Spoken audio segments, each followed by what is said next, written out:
Death. Nobody likes it, unless you're this guy, that is. Or that guy. Or maybe even this guy too. Hello everyone, this is the RPG Monger, and today I want to talk about one of the most common plot devices in not only anime, but in a variety of things. Killing off characters. Killing off characters can be both heartbreaking and emotional, but then again, if you're jaded like I am after seeing so much garbage, you can see it coming from a million miles away. In many anime I've seen, mostly but not limited to action or drama type anime, killing off characters is commonplace, if not expected. Though let's talk about the variety of ways that our favorite characters can be killed off, shall we? First on the chopping block is the surprise death. The death that honestly comes out of nearly nowhere but hits you just as, if not harder than other ways of killing off characters. Like, one of the most effective ones that I've seen of this would have to be in One Piece with Ace's death, and yes, I will admit, I, like pretty much everyone else, was spoiled for this, and I'm sure most of you already are too. But still, that moment of hope when Luffy frees Ace and everything seems to be going perfect. Even among all the tragedies surrounding them, when suddenly reality sets in and you realize it was just too good to be true when Ace sacrifices himself for Luffy's life. And from One Piece of all anime too, the last anime you'd expect for killing off major characters. Though this type of death has another huge effect, as it usually gives more drive to the protagonist and adds revenge elements to the plot. But then there's the complete opposite, an extremely dramatic death of a lovable character that you still can't believe happened after finishing the episode. On the devastation scale, I definitely rate this high, since depending on how much you didn't expect the character to die, it basically puts you on edge for the rest of the series, since if they die, that means more of your favorite characters could die. Who knows? Like, it basically takes out that sense of security when you're watching the show. One second they could all be laughing, but the next second they could be all dead on the floor. You never know. Off the top of my head, the series that does this the best would have to be Gurren Lagann with killing off main man Kamina. The best hype man in all of anime, rest in pieces. I'm sure most of you saw it coming, but when I originally watched it way back when, I can for sure say I would have never seen it coming, especially Kamina of all people. Such a vital character to the series, who was and still is the mascot of Gurren Lagann, and for them to just kill him off is still shocking to this day. Though did it progress the story? For sure yes, giving Simon the metaphorical push to mature and face his fears and unwimpify himself for good. Though sometimes, it's not the death scene that makes the death emotional, it's the aftermath of the death.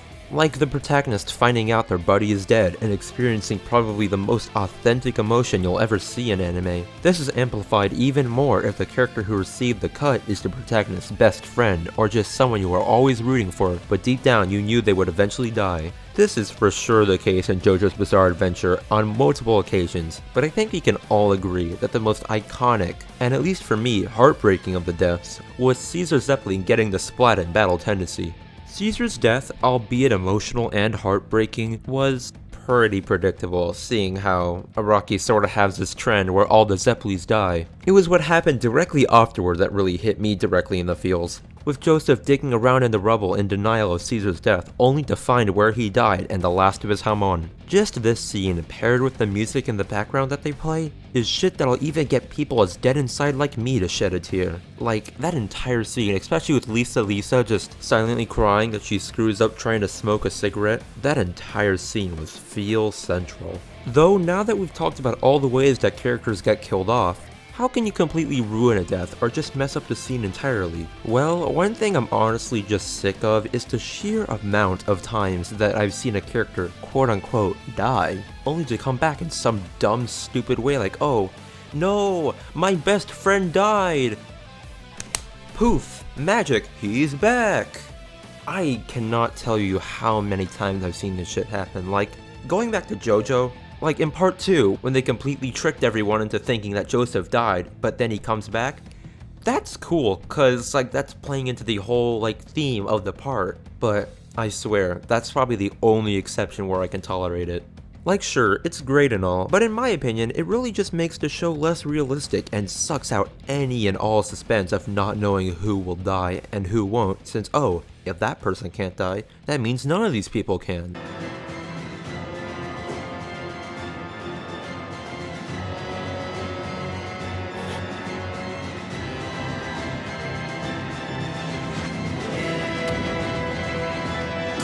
Oh, and to touch on something I mentioned earlier, remember how I said that all deaths that come out of nowhere are fantastic? Well, they aren't all the time. Without the correct amount of that sweet drama and feels, the death can just feel really dry and honestly have little to no effect on you, thus being completely in vain. Now, I could rant for hours on this, but I'm pretty sure you all have an idea of what I'm talking about here. Though, now that I've gone over all the ways that you can make a character death fantastic or awful, why are character deaths necessary? Many elements go into making a plot hole, but death is certainly one way to fill that hole, whether it be giving the protagonist motivation to push through to the end, or whether it be a huge tragic event that the protagonist has to recover from over time, death is for sure necessary. Hell, there are some anime and manga whose plot points completely rely on death. Take Mirai Nikki for example, or even Danganronpa. In both of these anime, death is super commonplace, but it still has an effect on you every time it happens, though on varying levels. Now, to prevent me from rambling on this any further, let me just say this. When done right, death can turn a good anime into an amazing one. But when done wrong, death can turn a good anime into a really cheesy one. In the end though, like with all things, it just matters how you do it. I hope you enjoyed this video, and if you're new, do subscribe if you wish. Though that being said, the cool thing of the day is Berserk. Berserk is a classic manga that, lo and behold, involves a crap ton of fun death. Not to mention it comes off hiatus this month, so I'm looking forward to that for sure. But anyways, I'm the RPG Monger, and don't forget that each and every one of you are fantastic.